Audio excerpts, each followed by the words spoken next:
We begin with Bangladesh again. Their court has refused to ban ISKCON. The Yunus government called it a Hindu fundamentalist organization. They insist that Hindus are safe in the country and accuse Indian media of running what they call an industrial-grade disinformation campaign. But can they deny the images coming out of Bangladesh of college students stomping on the Indian flag? We'll show you what we're talking about. Meanwhile, in India, the latest GDP numbers are out. They're lower than expectations. We will discuss why. In the Ukraine war, Putin has responded to reports that say that the West may give nuclear weapons to Kiev. The Russian president has issued a warning. We'll tell you all about it. Also, about the new Russian missile that is being called unbeatable. Why Georgia and Romania are seeing mass protests after elections.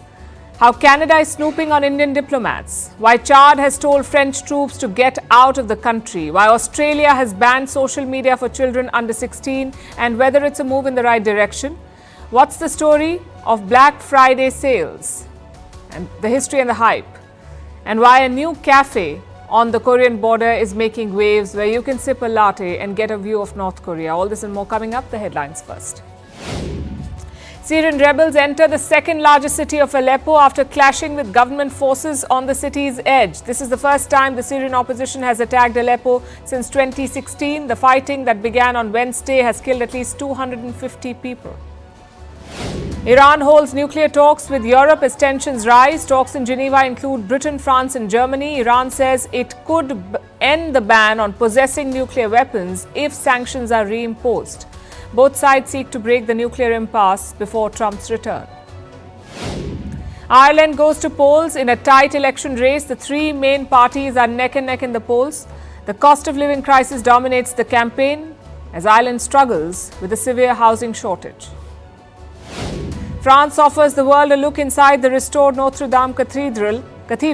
It was heavily damaged in a horrifying fire in 2019. Since then, Paris has spent $73 million on renovating its Gothic jewel. The cathedral will officially open to the world on December 7th. And global wine production hits its lowest level since 1961. It is down in almost every country of the European Union. France's output sinks by almost 23%. Climate change and bad weather are being blamed for this.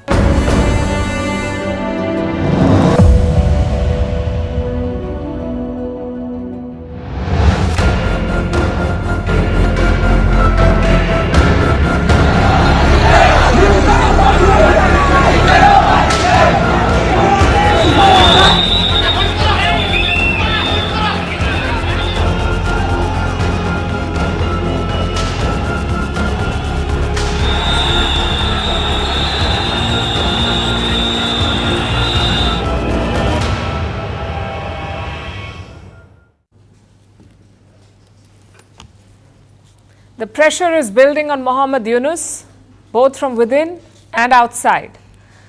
This week, he picked a fight with ISKCON, a global Hindu organization that runs temples. There was even talk of banning ISKCON. Yunus's officials called ISKCON a religious fundamentalist organization, but now they've made a U-turn. Mohammed Yunus's press secretary has spoken out. He says there is no plan to ban ISKCON. He also says Hindus are perfectly safe in Bangladesh. Then what about the violence in Chattogram? What about the reports of riots? Apparently, it's all misinformation peddled by Indian media. Listen to this. We have no plan to ban any religious organization. The religious group has their freedom of association, freedom of assembly, and all their religious rights. We don't have any plan. There is a huge information gap in India. Like obviously you are flooded with misinformation. What we can see from here is there is a industrial scale misinformation campaign like originating from India. Classic strategy there, shoot the messenger. We are not plucking out stories from mid-air. Our numbers and accounts are from Bangladeshi sources, like the Bangladesh Hindu Buddhist Christian Unity Council. It's a non-profit group in Dhaka. They reported more than 2,000 attacks on minorities, more than 2,000 attacks in 4 months. Is this too disinformation, misinformation, whatever he's calling it? If it is, why hasn't Dhaka taken action? You see, it's easy to blame the media. It's harder to crack down on radical Islamist mobs, which brings us back to ISKCON. A ban may not be on the cards right now, but several people linked to ISKCON are being targeted. Some 17 bank accounts have been frozen, all of them linked to last month's Hindu rally in Chattogram. Among the 17 is Chinmoy Krishna, the Hindu priest who's been charged with sedition. You may remember the accusation against him. Apparently, he placed a saffron flag over Bangladesh's national flag. He has denied the charge. Of course, you cannot insult the Bangladeshi flag in Bangladesh, but here's what you can do. You can insult the Indian flag in Bangladesh. Don't believe me? Take a look.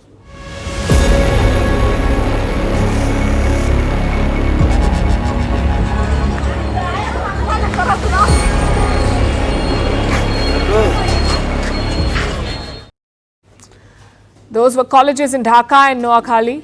Did you see what's painted on the ground there? The Indian tricolour. Students were stomping over it repeatedly. These pictures have been coming to us for the past few days, but we are showing them only tonight after verifying through local reporters. They say all of this is indeed happening in Bangladesh. And we are not saying that Yunus and his regime personally orchestrated any of this, but they did create an atmosphere conducive to it, where attacking India is fashionable, where targeting Hindus is revolutionary. India has not responded to these pictures, but it has expressed concern at the ground situation. I would say that India has consistently and strongly raised with the Bangladesh government the threats and targeted attacks on Hindus and other minorities. Our position on the matter is very clear. The interim government must live up to its responsibility of protecting all minorities. These developments cannot be dismissed only as media exaggerations.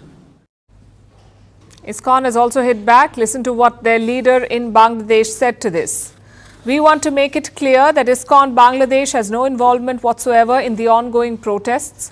The lies have now reached such an extent that even road accidents are being falsely portrayed as part of ISKCON's conspiracy. It is true. That's how absurd things have become. And Yunus has no intention of fixing it. Even as Bangladesh burns, he is more focused on Sheikh Hasina, on punishing the former Prime Minister. This week, Mohammed Yunus met the Chief Prosecutor of the International Criminal Court, the ICC. His name is Karim Khan, the same official who charged Netanyahu and Putin. Yunus wants him to prosecute Sheikh Hasina. Remember, she already faces a trial at home in Bangladesh, but Yunus says, let's try her at The Hague as well. After all, it's not like he's preoccupied with stabilizing a country in chaos. Yunus already has a problem of misplaced priorities. He needs someone to jolt him to reality. He certainly won't listen to the Indian media. But what about his beloved Western media? Well, most of them are silent on the attacks against Hindus. Some are actively downplaying it. Look at this survey published by Voice of America. It's a US state-funded news platform, VOA, Voice of America. Here's what the survey says. 64% respondents found Bangladesh safer for minorities under Yunus. And this got us thinking. The numbers don't match the sentiment. So we dug deeper, and it turned out that this survey covered only 1,000 people, 92% of whom were Muslims. I guess this is the sort of reporting Mohammed Yunus likes. Not industrial level disinformation, industrial level cherry picking. Most Western leaders are silent on this issue. Only a handful of lawmakers have spoken up. Maybe it's an awareness issue. Maybe it's by design. Either they don't care about Hindus or they care too much about Mohammed Yunus. I won't be surprised if it's both. And it wouldn't be a first for them in Bangladesh. Let me take you back to 1971 when they did the same thing. Pakistan was unleashing a genocide on Bengalis. American diplomats in Dhaka reported these atrocities back to Washington. It later came to be known as the Blood Telegram. Do you know what the US did then upon receiving this blood telegram? Nothing. They ignored the atrocities because they supported Islamabad. Today, Islamabad may not be in the picture, but Western politics still is.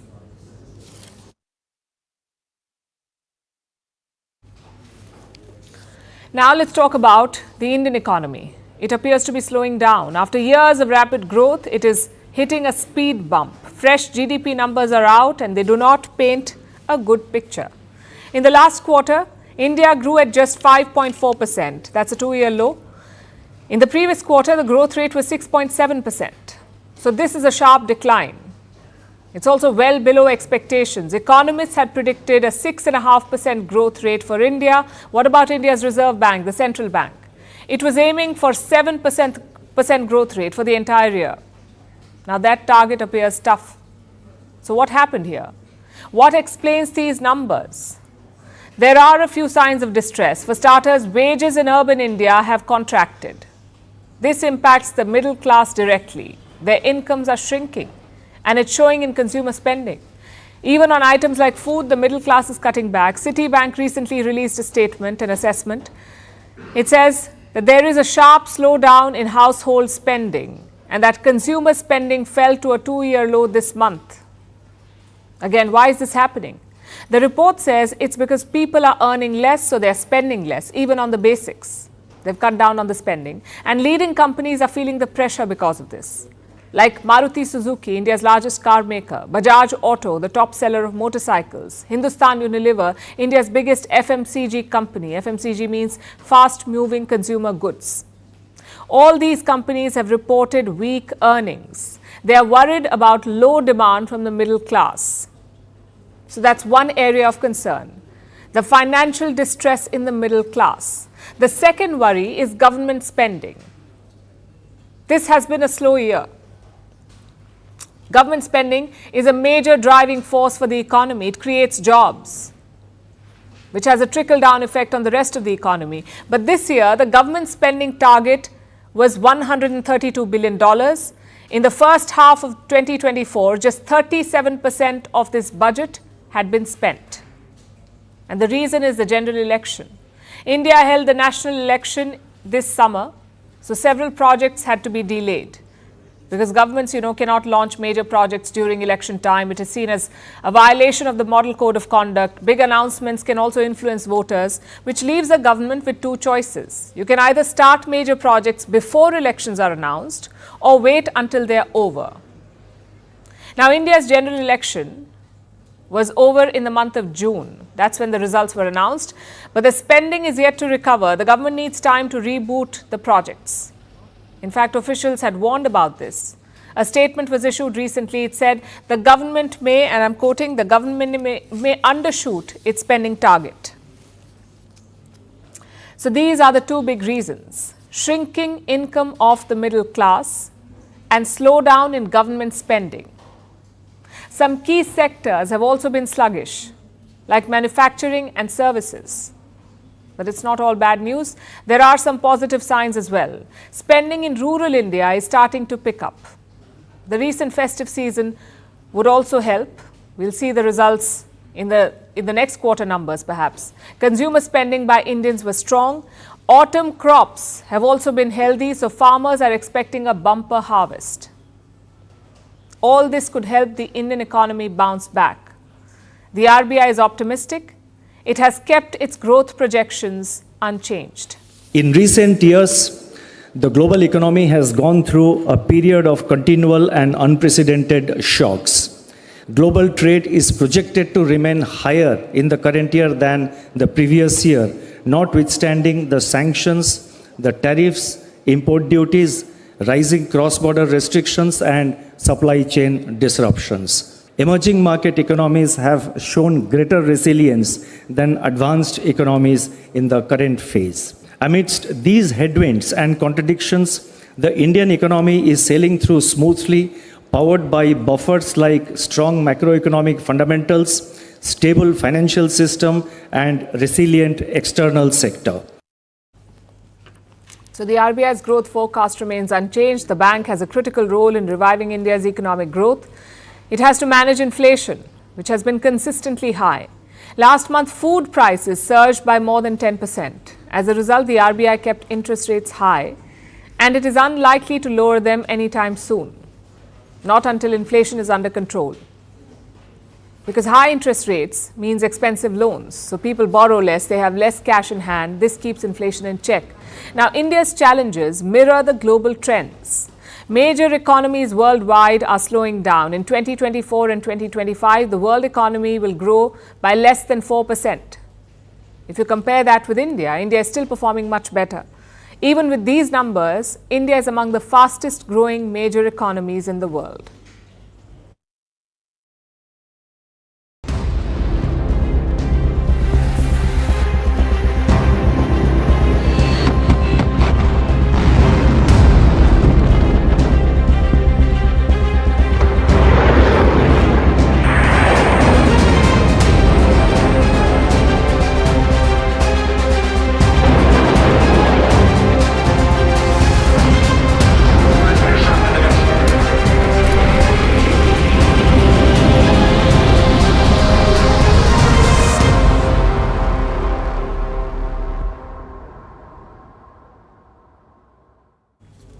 Our next story is about the Ukraine war. We've seen a lot of escalations over the past 2 weeks. Ukraine started bombing Russian territory with Western weapons. Russia responded by launching a new missile, a ballistic missile called the Arishnik. This missile strike took Ukraine by surprise. It had no defense against the Arishnik. So the West is now scrambling to protect Ukraine. US President Joe Biden is sending more aid, a $725 million arms package. But that won't worry Putin. He's confident about his new weapon. He says there is no answer to the Arishnik missile. At the same time, he has drawn one clear red line.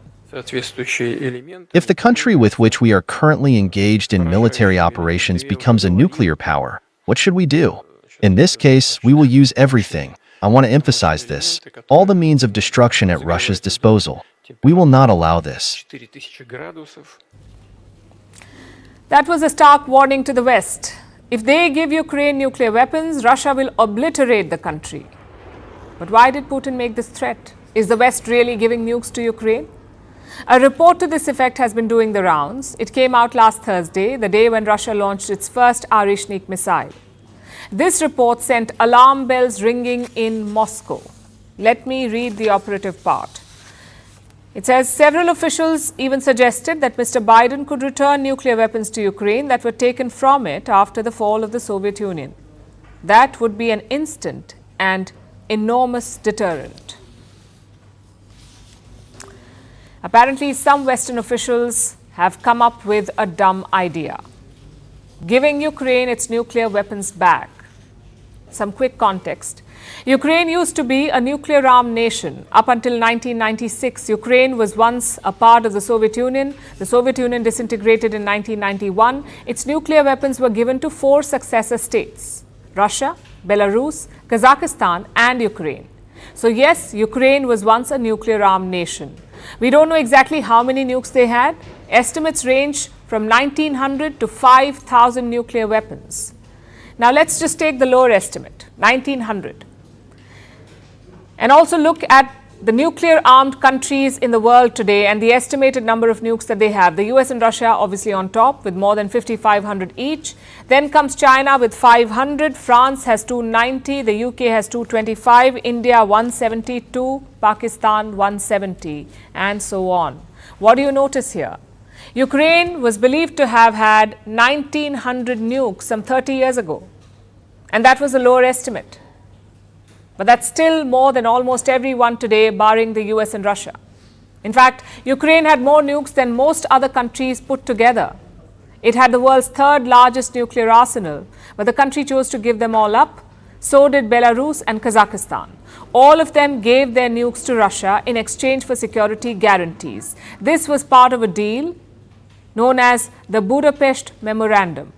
It was signed in 1994. That's when Ukraine's denuclearization began. Now fast forward 30 years and what do we see? The West is talking about giving Ukraine its nukes back.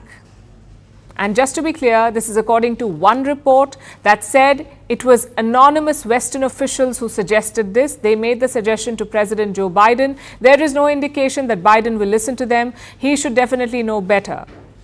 But in case he's getting any ideas, Putin made sure to shut them down with his warning yesterday. Putin has threatened to use nukes before in this war. We keep hearing about it every few months, but this time it is different. If Ukraine gets even one nuclear weapon, then Russia loses its edge. It puts Russia in an existential crisis because you don't need thousands of nukes to level a city like Moscow. One will do. And that is why Vladimir Putin will never allow Ukraine to get a nuclear weapon again. Vantage continues after a short break.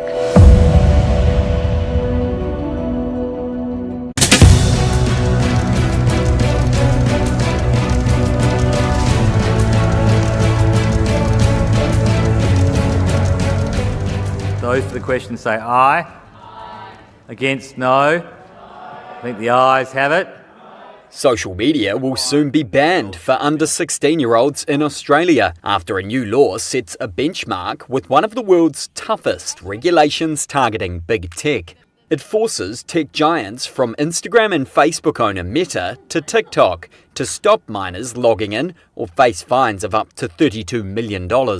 We know there is widespread concern and evidence about the severe mental health impact of social media on children. We've seen a parliamentary inquiry this year heard evidence from parents of children who self-harmed due to social media bullying. Domestic media backed the ban, led by Rupert Murdoch's News Corp. I'll quickly pull it up. 16-year-old user Eni Lam acknowledges its potential harm, but says it is deeply ingrained in society and the law will force young people to more dangerous parts of the internet. With such a clear-cut ban, I believe that it will only create a generation of young people who will be more technologically literate in bypassing these walls. The ban also faced opposition from privacy advocates and some child rights groups, but 77% of the population wanted it, according to latest polls. Speaking on behalf of social media platforms, Australia's Digital Industry Group Managing Director Sunita Bose said the bill was rushed through Parliament. In some ways it's cart before horse because we have the bill, but we don't have guidance from the Australian government around what are the right methods that a whole host of services subject to this law will need to employ. In submissions, Google and Meta said the ban should be delayed until an age verification trial finishes, expected in mid-2025. The country will be watched as a test case as a growing number of governments look to implement similar legislation. Today I can announce that the ban, considered a political win for Prime Minister Anthony Albanese, could strain Australia's relationship with key ally the United States. Come here. Ex-owner Elon Musk, a central figure in President-elect Donald Trump's administration, said in a post this month it seemed a backdoor way to control access to the internet by all Australians. Australia has also made social media platforms pay media outlets royalties for sharing their content, and now plans to threaten them with fines for failing to stamp out scams. And I feel like people under the age of 16 right now wouldn't know how to live without their phones and social media. It'd be a really hard change for them. I think it's good to have some sort of limitations for younger kids because there's a lot of stuff online which is quite dangerous and scary for young kids to see. Somos una generación.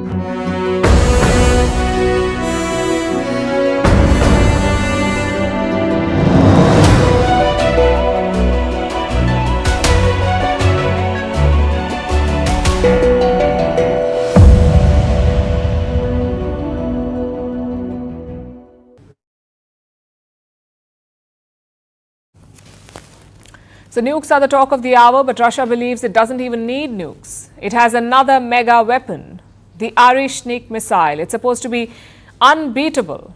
No air defenses can take it down. At least that's what the Russian president claims. Moscow fired this missile at Ukraine on November 21st, and now Putin has threatened to hit Kiev with it. He says this new missile is as destructive as a nuclear weapon, but without the radioactive contamination. So what is this missile? And can it be a game changer in the Ukraine war? Our next report tells you.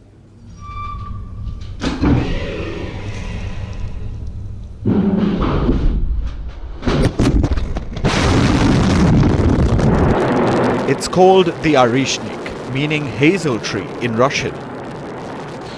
It's a new intermediate range ballistic missile, IRBM.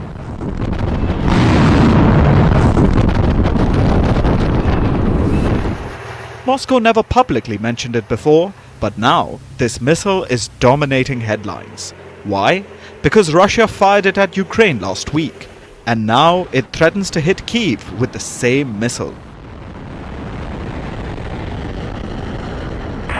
Moscow fired the Arishnik for the first time on November 21st. This missile, carrying 6 warheads, hit Ukraine's Dnipro. The damage was limited, but the missile itself has raised alarms.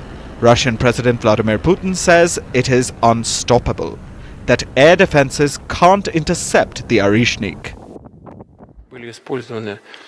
I have already said these are quite powerful elements, which are heated to a temperature of 4,000 degrees. You can look on the internet. The temperature on the surface of the sun is 5,600 to 6,000 degrees. It is comparable to the temperature on the surface of the sun. It has a kinetic impact, a powerful impact. It is like a meteorite falling. The Arishnik is hypersonic. That means it travels at least 5 times the speed of sound. It can also maneuver mid-flight. That makes it harder to track and intercept. Putin touts it as some great new weapon, but this is what the West has found. The Pentagon believes it's based on the RS-26 Rubesh intercontinental ballistic missile.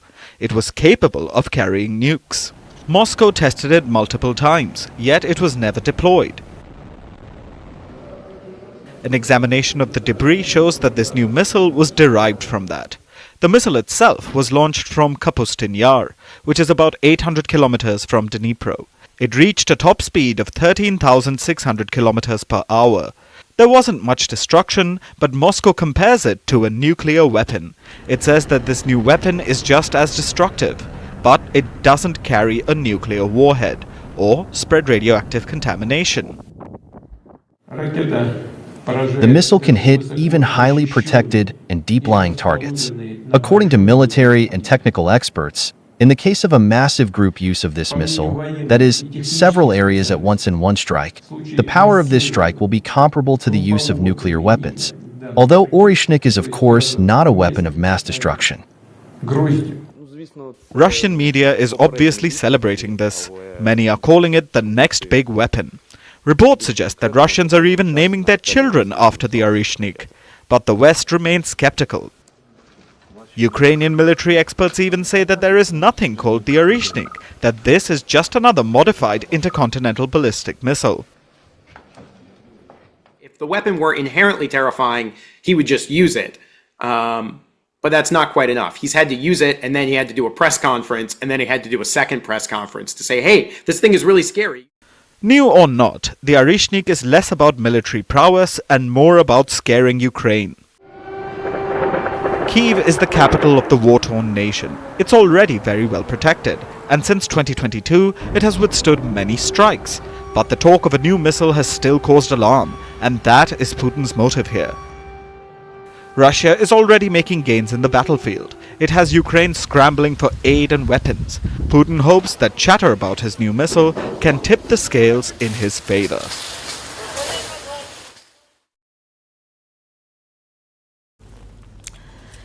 Let me tell you a story from 1787. The United States was finalizing its constitution. One of the key players in this process was Benjamin Franklin. As he exited the Constitutional Convention, he was surrounded by curious citizens. They asked him, "What form of government are we getting?" Franklin replied, "It's a republic, if you can keep it." And that last part is very important. It's also integral to our next story. The heartbeat of any democratic republic is elections. Everyone gets a vote, someone wins, someone loses, and the winner goes on to form a government. This process is the bedrock of any democratic republic. But that same process has led to violence and confusion in two countries, Romania and Georgia.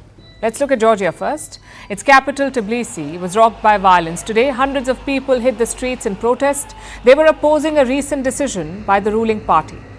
You see, Georgia is an aspiring European Union member. It's actually written in their constitution. But the ruling party has decided to delay it. They have postponed the EU accession talks to 2028. Look at what happened next.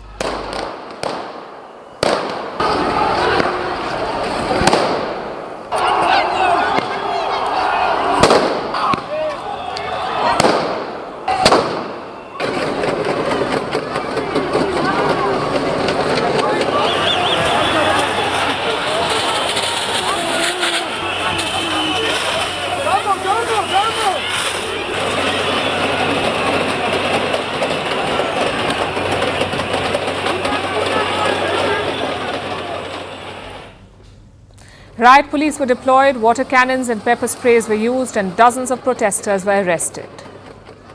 But how was it related to elections? Well, Georgia held its parliamentary vote last month. The ruling party ended up winning again. That's the Georgian Dream Party. They've been ruling the country since 2012. But not everyone is convinced. There are reports of voter harassment and manipulation. So the European Union stepped in. Their parliament, the European Parliament, passed a resolution yesterday. It declared that this election in Georgia was not free or fair. It also called for a rerun. Basically, they want fresh elections in Georgia. Of course, this riled up the ruling party, which is why they have delayed EU talks to 2028. Now, this goes beyond domestic ideologies. This is a strategic tussle. Georgia's ruling party is pro-Russia, and these protesters are pro-EU. So the election and its fallout is a battle for Georgia's future, its identity as a country. Now let's turn to Romania. Similar protests were seen in their capital, Bucharest. Hundreds of people flooded the streets. They were protesting against a far-right presidential candidate. Take a look. Democrația salvează România! Democrația salvează România! Tinerii vă cer în cor, nu votați un dictator! Tinerii vă cer în cor, nu votați un dictator! Tinerii vă cer în cor, nu votați un dictator! Now some background here. Romania voted on Sunday and the results surprised most people. A far-right and pro-Russia candidate emerged as number one. His name is Călin Georgescu. He won 23% of the vote. And why did that surprise people? For starters, he did not even have a political party. He contested as an independent. Plus, the opinion polls did not give him a chance. Yet, on Sunday, he was the big winner. Immediately, people started blaming TikTok, because that's where Georgescu did most of his campaigning. TikTok is accused of amplifying his presidential bid. Reports say fake accounts promoted his campaign on the platform. And there is no evidence at this point, but Romania's top court has now stepped in. They have ordered a recount of Sunday's election. It's Romania's first recount since the Cold War. Again, the European Union is involved. They want TikTok's CEO to appear before their parliament, the EU Parliament. They want him to explain what happened here. Of course, Russia is also a suspect. Most Western weapons enter Ukraine via Romania. So the West is keen on a pro-Ukraine regime in Bucharest. But like we said, Georgescu is pro-Russia. Moscow has rubbished the claims of interference. The Russian side did not interfere in the electoral processes in Romania. We do not generally have a habit of interfering in elections in other countries, in particular in Romania, and we do not intend to do so now. 2 countries, 2 elections, 2 controversies. For the sake of symmetry, I'll make 2 points. Number 1, some of these issues are genuine. TikTok has been accused of meddling in elections before. It is on brand for them. Similarly, ruling parties have also been caught rigging elections before. None of this is far-fetched. That's point number 1. Point number 2, there is some willful ignorance at play here. A cherry-picking of which election to recognize and which to rubbish. Think back to what happened in Pakistan. We had videos of fake ballot papers being dumped at counting centres, yet the same European Union did not call for re-election. Yes, Pakistan is not Romania or Georgia, but shouldn't the same principles apply? You can't conveniently question results when a pro-Russian candidate wins or when your side unexpectedly loses. And this applies to countries all over the world. If you have doubts, trust your own systems to handle them, to sort out any discrepancies. Do not undermine the foundation of your republic.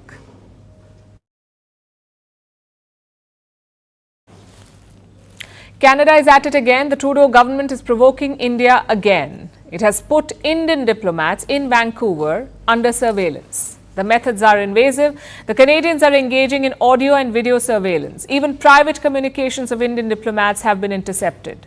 Remember, these diplomats already face a hostile environment in Canada. In the past, Khalistanis have targeted them by releasing posters with their pictures. And now the Canadian government is spying on them. India has lodged a strong protest over this surveillance. New Delhi says this is a direct violation of diplomatic norms. But, as usual, the Trudeau government seems indifferent. Here's a report. India-Canada relations have hit a new low. The Trudeau government has been spying on Indian diplomats. This week, the Ministry of External Affairs informed the Parliament about this. Diplomats in Vancouver were placed under sweeping surveillance. Both audio and video monitoring was carried out. Even the private communications of diplomats wasn't spared. Canadian spies intercepted and tracked them. It's a troubling new chapter in a relationship which was already under considerable strain. India has lodged a strong protest against this surveillance. Earlier this month, a note verbal was issued to the Canadian mission in New Delhi. But the snooping hasn't stopped. The MEA says the Indian diplomats in Vancouver remain under surveillance. New Delhi has repeatedly called on Canada to secure Indian missions, but those appeals seem to have fallen on deaf ears. Indian consulates have been refused security. Take the case of India's consulate in Toronto. They plan to host a community outreach camp. Such events are a common affair for Indian missions worldwide. They are used to extend some consular services and make an outreach to the Indian diaspora.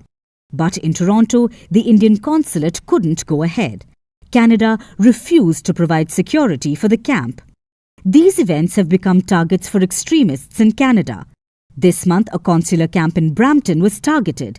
The Indian mission in Canada issued a statement about it and accused anti-India elements for engaging in violence. Even Justin Trudeau issued a statement. He called the violence unacceptable. But words alone offer little reassurance. Canada has been difficult turf for Indian diplomats to operate in. They have been constant targets of Khalistani extremists. In the past, they have put up posters and billboards with the faces of Indian diplomats endorsing violence against them. Now the Canadian government is engaging in surveillance of Indian diplomats. It makes their environment even more hostile. In October, New Delhi had virtually downgraded its ties with Canada. It had recalled its High Commissioner to Canada along with 6 other diplomats. New Delhi had also expelled 6 Canadian diplomats, including Canada's acting High Commissioner. Back then, India had said it has no faith in the Trudeau government. The surveillance would hardly reassure New Delhi. This relationship will continue to remain hostile for the foreseeable future.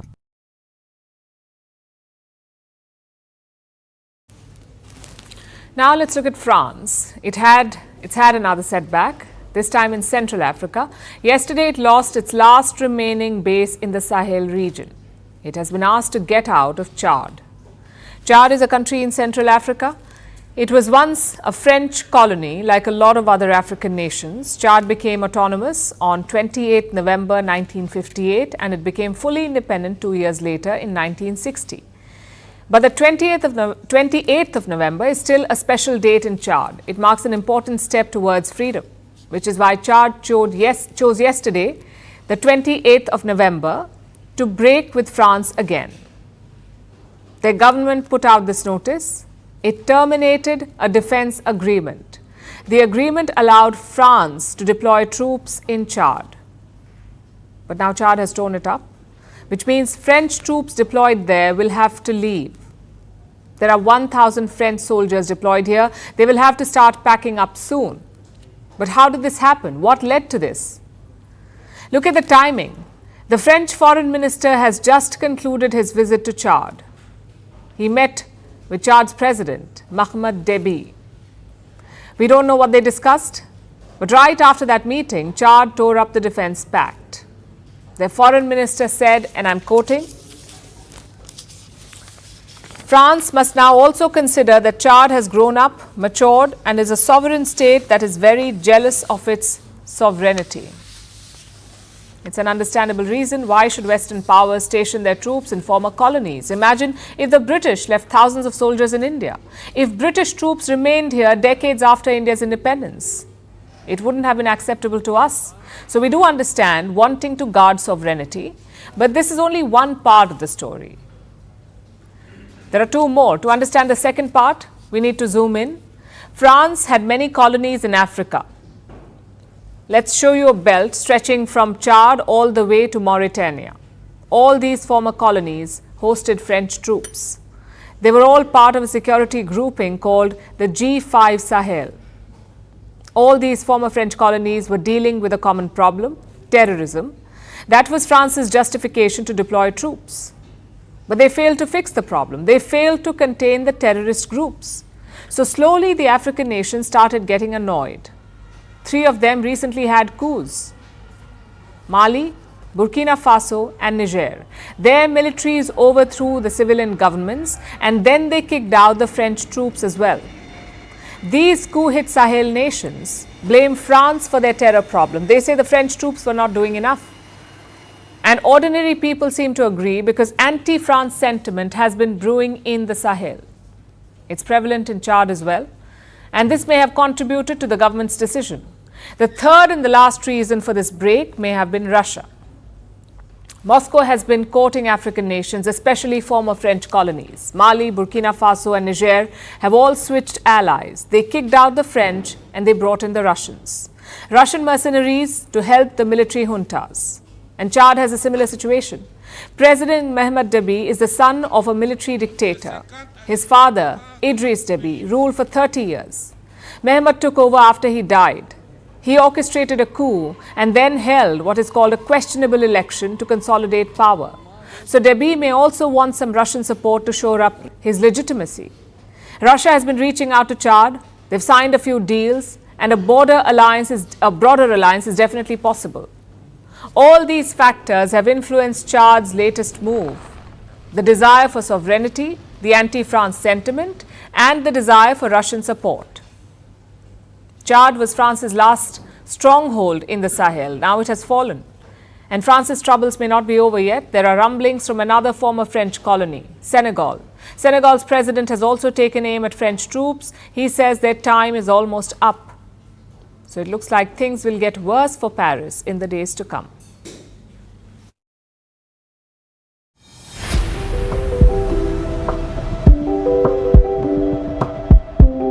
We've got your back is our message to Australian parents.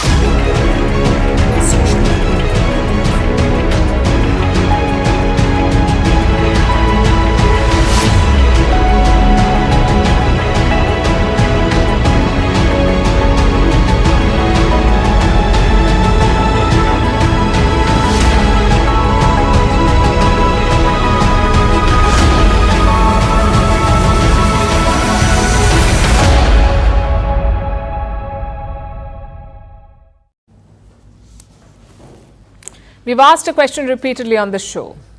How do we regulate social media for children? How do we protect children from harmful content? Well, Australia has tried to answer this question. Their parliament passed a legislation on Thursday. It has banned social media for children under 16. They cannot use the likes of TikTok or Instagram or Facebook. I guess that's one way to go. Forget regulation, ban the whole thing. Australia is the first country to try something like this. Their Prime Minister says it is all about protecting kids. Platforms now have a social responsibility to ensure the safety of our kids is a priority for them. We're making sure that mums and dads can have that different conversation today and in future days. We've got your back is our message to Australian parents. Big Tech obviously is not happy. They're calling this law vague and concerning. Meta says it was rushed through without weighing the evidence. But what about the people of Australia? What do they think? Polls show 77% Australians support this law. But some people on the other side do make valid points. They say it's a free speech issue. They ask why the government is getting involved at all. Shouldn't parents decide what's good for their children? I don't think it's a good thing, really. Because I think that it's not going to stop it, and also the government's taking control of things that is parents' responsibility. Because parents are going to keep still using their social media, aren't they? I mean, like, not to sound like an old fart, but when I was a child, it was my parents' responsibility to not police, but like, you know, enforce what I was doing and like make sure that I was not, you know, exposing myself to any harm. And I think that maybe a government intervention is probably unnecessary on such a wide scale. The law has certainly triggered a debate, and not just in Australia. People in Europe are weighing in too. So are people in Latin America and Asia. On that front, great job by the Australian government. They have certainly triggered a conversation. But beyond that, there are two questions here. One, how do you enforce this law? And two, were bans really necessary? This law is expected to be enforced in late 2025, but starting January, there will be a trial. A number of approaches are being considered, like biometric verification, selfie verification, and document verification. Rest assured, kids will try to fool these tests, so the system will have to evolve. The onus is on social media platforms to uphold this ban. If not, they face fines of up to $32 million. And let's be honest here, it won't be easy to enforce this ban, which brings us to the second question. Is banning a step too far? Frankly, it's not a yes or no question, because for starters, what is the alternative? A lot of experts used to suggest content moderation, removing harmful stuff from social media. But how many platforms have actually done that? If you look at X, the opposite is happening. Regulations have been relaxed instead of being tightened. But let's assume that you ask big tech to behave, to filter content for kids. Most of these companies are based in the United States. Their CEOs are trying to be best buddies with the incoming US president. Why would they listen to your government? Chances are they wouldn't. So decisions like these have to be judged based on context. And right now that means two things. One, social media is harmful for children. Multiple studies have confirmed that beyond a doubt, whether it's disturbing sleep patterns or affecting attention skills or impairing social skills or decreased academic performance. Most doctors also agree with this. Social media is bad for children. And number two, we haven't had one viable solution. So it's easy to sit around and criticize Australia's ban, but what other options do we really have? If big tech voluntarily cleaned up its act, this wouldn't be necessary. And don't get me wrong, we're not saying that this ban is a perfect answer. We're saying it's worth a shot. As for the free speech argument, let's give it a break. More than half the world doesn't have that freedom anyway. So I'm sure Australia's democracy will do fine without 15-year-old keyboard activists. But I will say this. Canberra is putting itself under a lot of pressure. Succeed or fail, this law will go down in the history books. And we say implementation will define its legacy.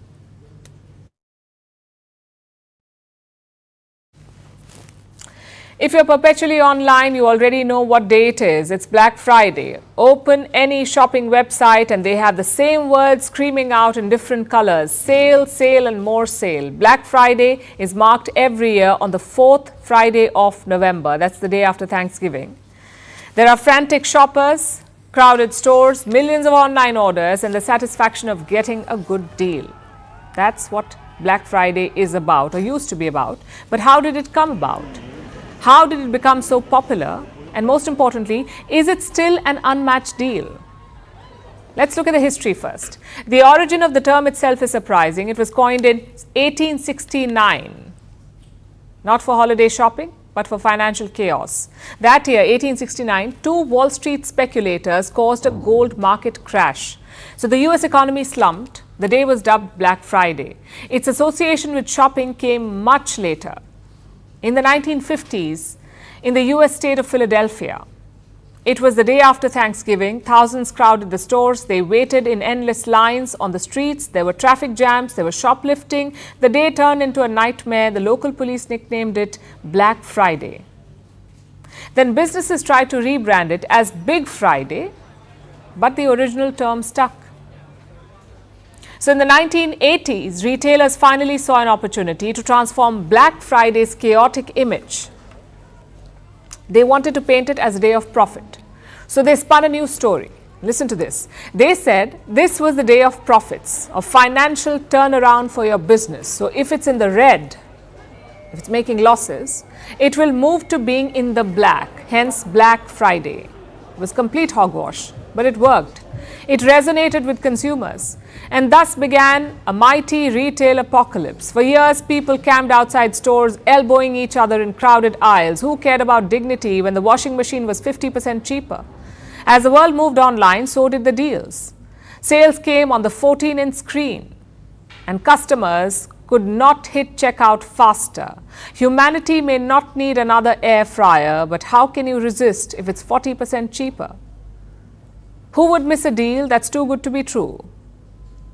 Well, not to play the shopping Grinch here, but that may not be the case anymore. If you look at any other time of the year, 98% of these products can be found at the same price. If you check 6 months before, it could even be cheaper. Because, and you already know it, 30% of Black Friday deals are artificially inflated. Prices are jacked up to make discounts appear bigger. And the worst hit items are the tech accessories. Take headphones, for example. Prices are hiked by 21% before Black Friday. Same for watches. There's a 15% rise in prices. As for laptops, there is a 16% markup. So if you think you're getting a good deal, well, think again. And all of this raises just one question. Is Black Friday even worth the hype anymore? The rise of technology has changed our shopping habits. Earlier, we used to shop a few times a year. Now people do it all the time, monthly, even weekly. The rise of fast fashion fueled this trend, and retailers were only happy to join in. In the past, Black Friday was about one day. Now it's a month-long phenomenon. Retailers extend their sales to avoid in-store chaos. So the event has lost its exclusivity. Also, we have sales throughout the year. For every festival, every event, there's always a sale, which makes Black Friday just another sale. Critics say this is leading to overconsumption and waste. And this conversation of overconsumption has spawned a whole new trend, like a buy nothing day, a day to reject consumerism altogether. We say you can take your pick, or go completely old school and say that it's just another Friday with the promise of a weekend. No spectacular discounts, no buyer's remorse. In the world of instant gratification and endless deals, that too sounds like a steal. Vantage continues after a short break.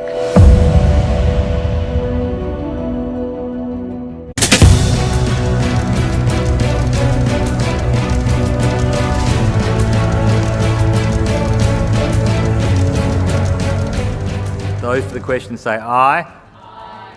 Against no. I think the ayes have it. Social media will soon be banned for under 16-year-olds in Australia after a new law sets a benchmark with one of the world's toughest regulations targeting big tech. It forces tech giants from Instagram and Facebook owner Meta to TikTok to stop minors logging in or face fines of up to $32 million.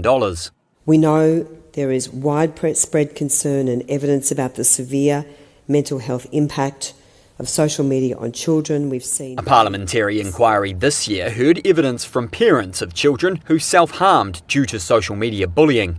Domestic media backed the ban, led by Rupert Murdoch's News Corp. I'll quickly pull it up. 16-year-old user N18L acknowledges its potential harm, but says it is deeply ingrained in society and the law will force young people to more dangerous parts of the internet. With such like a clear-cut ban, I believe that it will only create a generation of young people who will be more technologically literate in bypassing these like walls. The ban also faced opposition from privacy advocates and some child rights groups, but 77% of the population wanted it, according to latest polls. Speaking on behalf of social media platforms, Australia's Digital Industry Group Managing Director Sunita Bose said the bill was rushed through Parliament. In some ways it's cart before horse because we have the bill, but we don't have guidance from the Australian government around what are the right methods that a whole host of services subject to this law will need to employ. In submissions, Google and Meta said the ban should be delayed until an age verification trial finishes, expected in mid-2025. The country will be watched as a test case as a growing number of governments look to implement similar legislation. Today I can announce that the ban, considered a political win for Prime Minister Anthony Albanese, could strain Australia's relationship with key ally the United States. Come here. Ex-owner Elon Musk, a central figure in President-elect Donald Trump's administration, said in a post this month it seemed a backdoor way to control access to the internet by all Australians. Australia has also made social media platforms pay media outlets royalties for sharing their content, and now plans to threaten them with fines for failing to.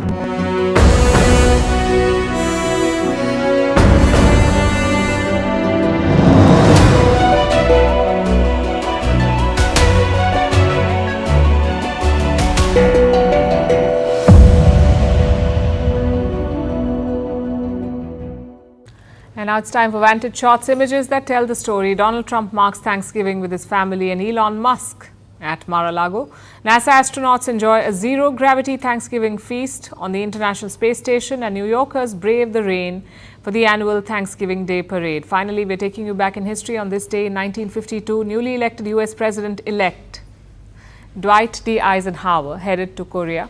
It was part of his campaign promise. He sought to break the stalemate in the Korean War. The visit forced him to aggressively pursue peace. By July 1953, the Korean armistice was signed. We are leaving you on that note. Thank you for watching. Have a great weekend.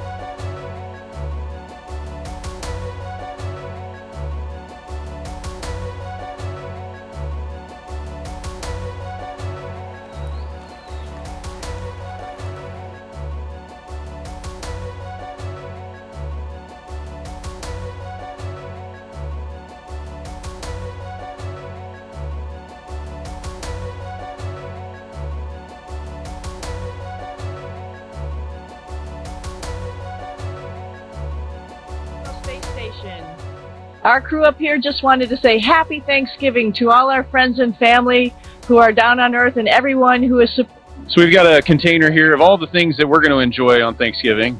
It is a feast. Let me see. We've got Brussels sardines, Brussels sprouts, butternut squash, apples and spice, smoked turkey, and smoked turkey. It's going to be delicious. It's true, we have much to be thankful for. On a professional sense, I mean, there's not.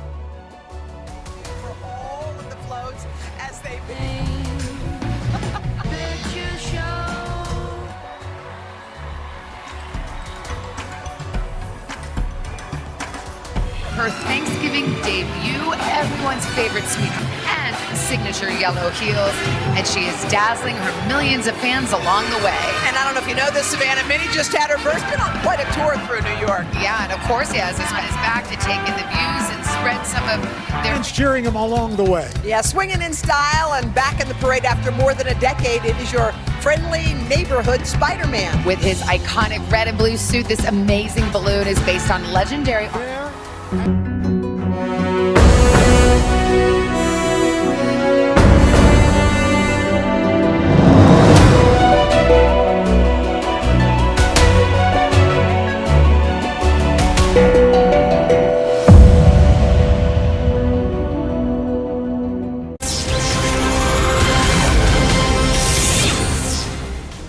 Hello and welcome to the late night edition with me, Ayushman Singh Jamwal. Big breaking news coming in the wake of the Maharashtra elections after Congress chief Mallikarjun Kharge's message to Congress units. Sources say Rahul Gandhi has also said